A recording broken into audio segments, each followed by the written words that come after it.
अंतिम जो अनुभव आया है वो गंगा सिंह जी गुरुभाई का है। गंगा सिंह गुरुभाई हैं ये जो क्रोनिक माइलो प्रोलाइफरेटिव नियोप्लाज्म एसेंशियल की समस्या से इनको मुक्ति मिली है। इनका पता है प्रधान अधिकारी भारतीय तट रक्षक अश्विनी अस्पताल मुंबई। गुरुदेव को कोटि कोटि प्रणाम। ये लिखते हैं, गुरुदेव को कोटि कोटि प्रणाम। मैं अश्विनी अस्पताल में मार्च 2017 में भर्ती हुआ था। वहां सिद्ध योग की जानकारी दी जाती है। मैंने भी अप्रैल 2017 में सिद्ध योग शुरू किया। मुझे क्रोनिक माइलोप्रो लाइफरेटिव नियोप्लाज्म एसेंशियल की समस्या थी। अप्रैल 2017 में मेरी प्लेटलेट्स 5,07,000 थी। मैं 6 महीने से ध्यान कर रहा हूँ। मुझे कभी योगिक क्रियाएं नहीं हुई, लेकिन मेरे सारे कार्य गुरुदेव की कृपा से होते हैं। मैं जो भी कार्य करता हूँ, गुरुदेव को बताकर करता हूँ और मेरा काम पूर्ण हो जाता है।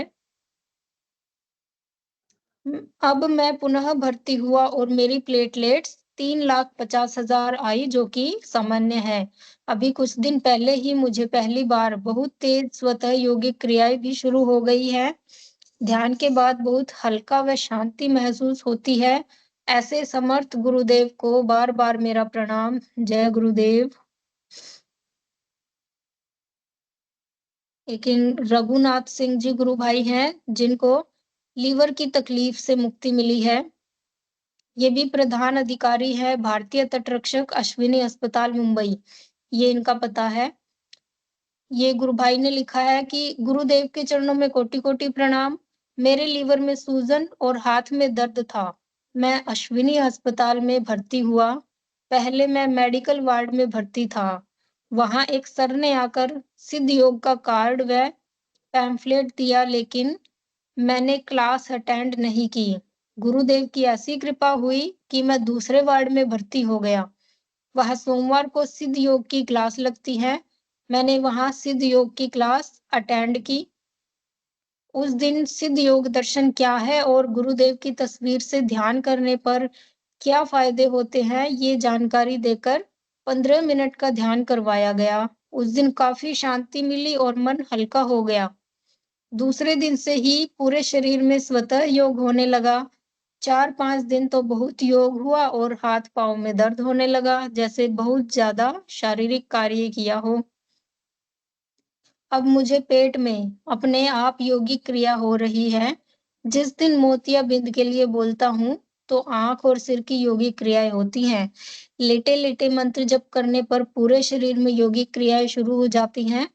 गुरुदेव की कृपा से बहुत आनंद आ रहा है और बहुत हल्का महसूस हो रहा है। अब मैं स्वस्थ हूँ।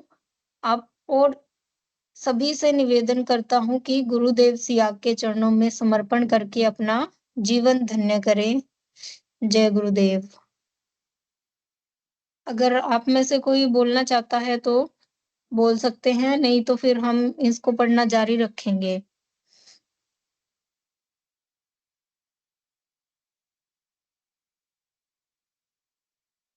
इसके अलावा हमारे पास साहब सिंह जी गुरु भाई की अनुभूतियाँ हैं।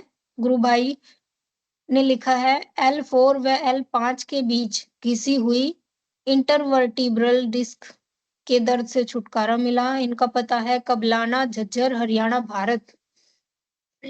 सर्वप्रथम पूज्य गुरुदेव को प्रणाम, नमन व वंदन। मैं साहब सिंह भारतीय थल सेना मुंबई में कार्यरत हूँ। मैं कमर दर्द की तकलीफ से परेशान था।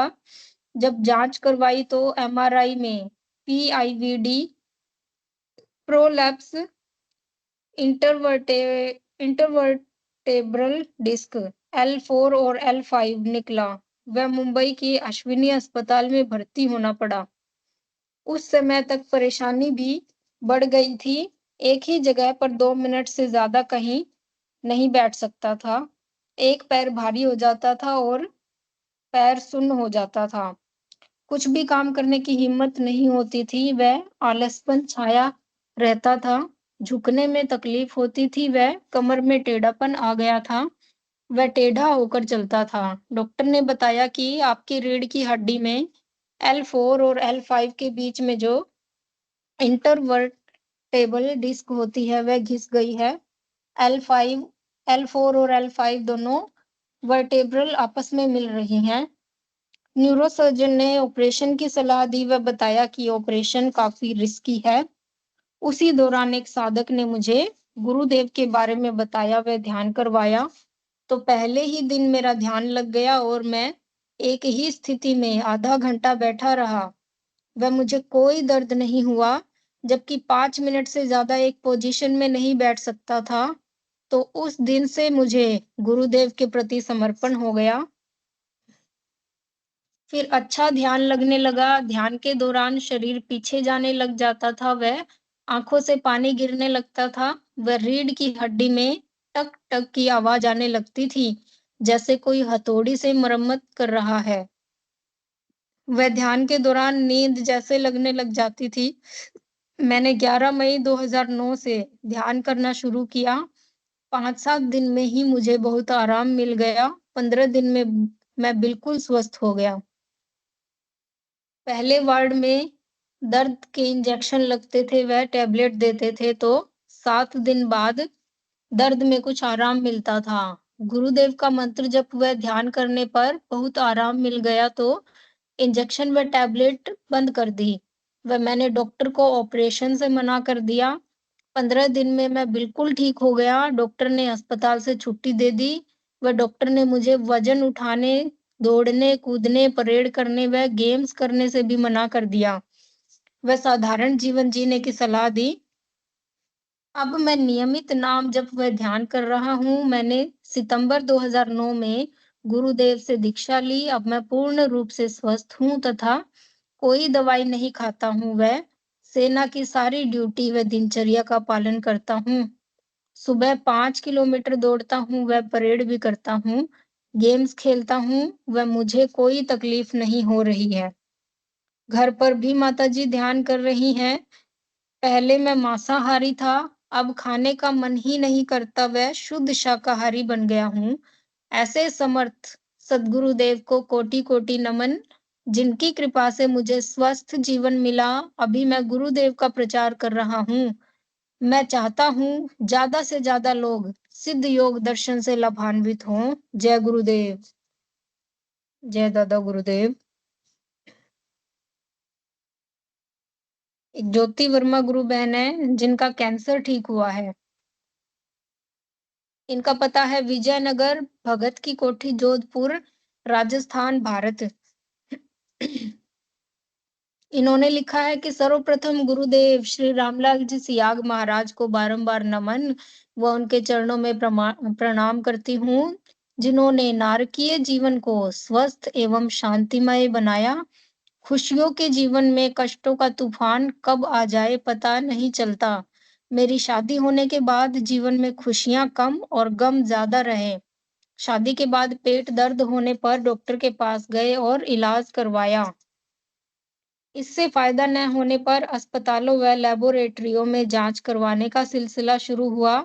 जांच में डॉक्टर ने ओवरी में कैंसर की गांठ होने की पुष्टि की। मुंबई के टाटा मेमोरियल अस्पताल में कैंसर की पुष्टि हुई। इस कारण से पहला ओवरी का ऑपरेशन हुआ। दूसरी ओवरी भी कैंसर की चपेट में आने से डॉक्टर ने ऑपरेशन की सलाह दी। इस बात के बाद मां बनने का सपना सदा सदा के लिए चूर हो गया था। चिंता और पश्चाताप के सिवाय कोई रास्ता नहीं था। हजारों रुपए खर्च हो गए, लेकिन कोई फर्क नहीं पड़ा। भाग्यवश जोधपुर के गंगाराम बैरवा जी ने पूज्य गुरुदेव श्री रामलाल जी सियाग के सिद्धयोग दर्शन की जानकारी दी और ध्यान करने की विधि बताई। फिर मैंने गुरुदेव श्री रामलाल जी सियाग की तस्वीर से नियमित ध्यान व जप मंत्र जप शुरू कर दिया। उनके आदेश से बाबा श्री गंगाई नाथ जी योगी की समाधि पर पूजा अर्चना की। इसके कुछ महीनों बाद जांच करने पर डॉक्टरों ने कहा कि बच्चेदानी में कैंसर की गांठ नहीं है और दूसरी ओवरी का ऑपरेशन भी टल गया। अब गुरुदेव की कृपा से जीवन आनंद में व पूर्ण स्वस्थ है। ऐसे परम दयालु समर्थ सद्गुरुदेव के श्री चरणों में बारंबार प्रणाम करती हूँ। जय गुरुदेव। जय गुरुदेव। तो हमने शुरू में तो कुछ ऐसी गुरु भाइयों की अनुभूतियाँ पड़ी थी जिनका हमें बीमारियों का नाम तक नहीं पता था। हमने पहली बार उन बीमारियों के नाम सुने हैं। तो गुरुदेव कैसी भी बीमारियाँ हों, सब बीमारियाँ दूर करते हैं। अब हमारे पास 10 मिनट बचे हैं जिसमें हम अ, कुछ मंच पर आकर बता सकते हैं, अपने एक्सपीरियंस बता सकते हैं, कोई अ, प्रश्न जिज्ञासा रख सकते हैं। यदि कोई नहीं आ रहा है तो हम शंका समाधान पढ़ लेते हैं।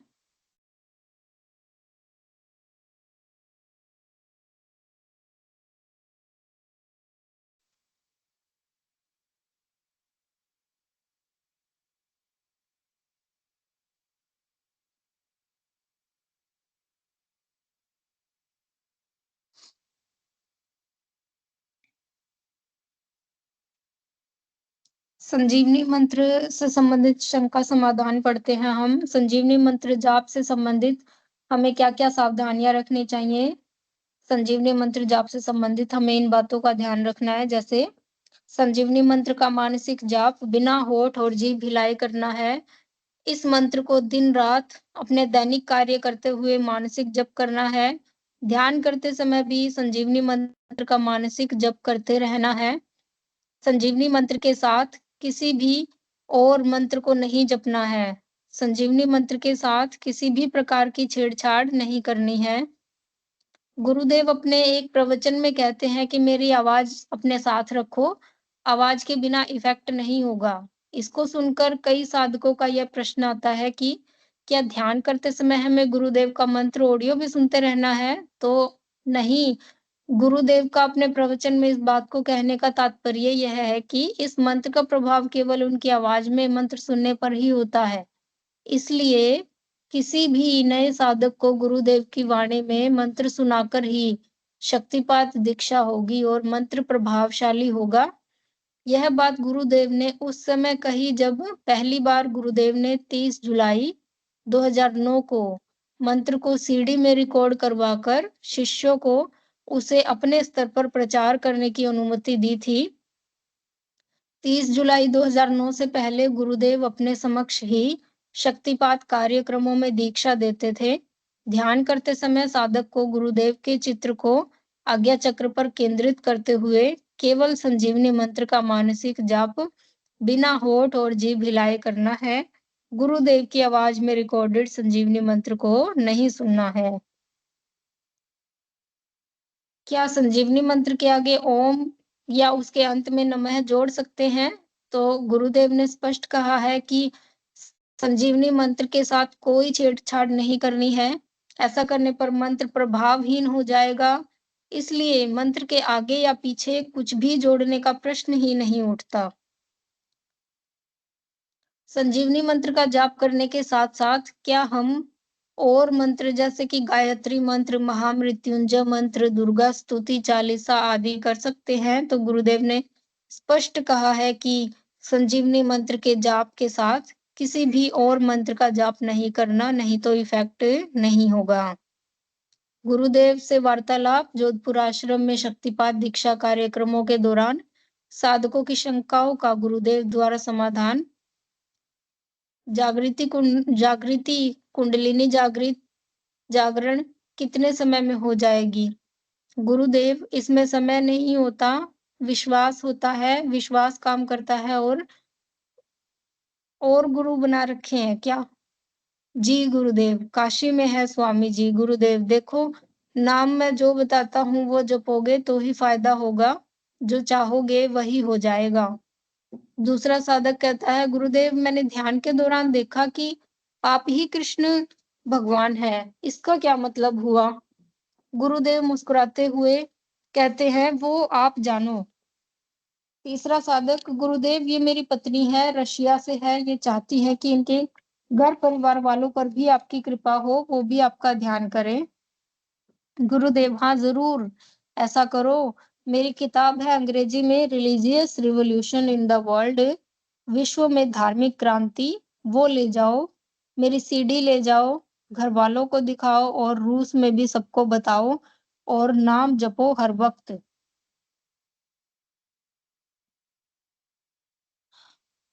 अगला साधक आके कहता है, गुरुदेव मेरी किडनी में प्रॉब्लम है, हर वक्त पेट में दर्द भी रहता है। डॉक्टर ने कहा है दोनों किडनियां खराब हैं। गुरुदेव कहते हैं ठीक हो जाएंगी, नाम जपो। गुरुदेव पांचवा साधक कहता है, मैं कंपटीशन की तैयारी कर रहा हूँ, कंपटीशन में सफल होने के लिए क्या करूं? गुरुदेव दीक्षा कार्यक्रम में आना गुरुवार को, तुमको ध्यान का तरीका बताएंगे, उसको करोगे तो कंपटीशन में सफल हो जाओगे। छठा साधक कहता है, गुरुदेव नाम जप में मुश्किल होती है। गुरुदेव कहते हैं नाम तो जपना ही पड़ेगा, मंजिल तक पहुंचने के लिए चलना तो आपको ही पड़ेगा, मतलब उसका नाम तो जपना ही पड़ेगा। सातवां साधक कहता है, गुरुदेव ध्यान नहीं लगता। गुरुदेव नाम जप करो हर समय, तेल की धार की तरह, साइकिल की चैन की तरह। आठवां साधक, गुरुदेव नाम जप नहीं होता, नाम नहीं जपा जाता। गुरुदेव कहते हैं कोशिश करते रहो, कोशिश करने से सब कुछ संभव है। अगला साधक कहता है, गुरुदेव नाम नाद सुनने लग गया है, नाद सुने या नाम सुने? गुरुदेव नाद सुनो। गुरुदेव साधक कहता है, गुरुदेव भीड़ में शोरगुल में नाद सुनाई नहीं देता, उस समय क्या करें? गुरुदेव हाँ, उस समय नाम जप करो। और गुरुदेव ध्यान के समय ध्यान में नाद सुनो। नौवां साधक कहता है, गुरुदेव तिल्ली लगातार बढ़ रही है, डॉक्टर्स को भी दिखाया, कोई फायदा नहीं हुआ। गुरुदेव कहते हैं नाम जपो, ठीक हो जाओगी। 10वां साधक कहता है, गुरुदेव पेट में साइड में गांठ है। गुरुदेव किसकी है? कैंसर की? जी हाँ गुरुदेव। तो गुरुदेव कहते हैं नाम जप व ध्यान करो, ठीक हो जाएगी। फिर कहता है, गुरुदेव सीने में हाथ पैरों में दर्द रहता है। गुरुदेव कहते हैं दीक्षा कब ली थी? तो साधक कहता है, गुरुदेव आज ही, गुरु नाम जपो, ठीक हो जाएगा। गुरुदेव नाम जपो, ठीक हो जाएगा।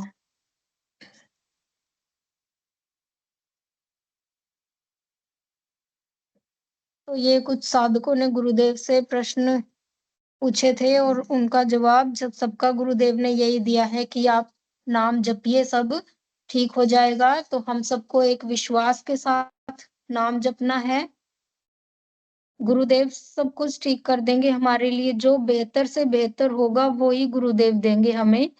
जय गुरुदेव। अब हिंगू गुरु भाई से अनुरोध है, सेशन को गुरुदेव के श्री चरणों में समर्पित करें।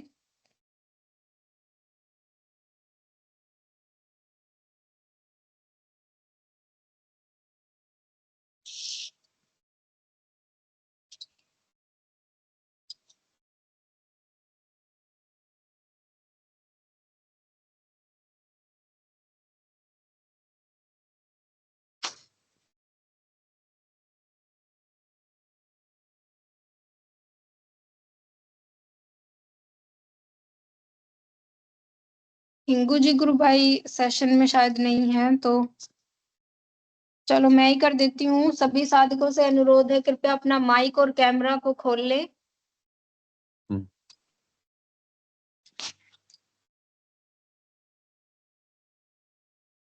हम कल की भगवान का जयकारा लगाएंगे।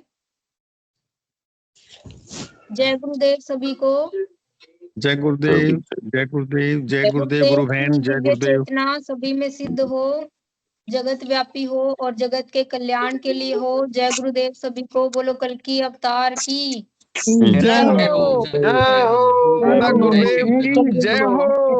जय श्री दादा गुरुदेव, जय श्री कल की, जय श्री जय श्री कल की, हर हर कल की, घर घर कल की, घर घर कल की, हर हर कल की, घर घर कल की, जय श्री कल की, जय श्री कल की, जय श्री हर हर कल, जय श्री कल की, जय श्री कल की, जय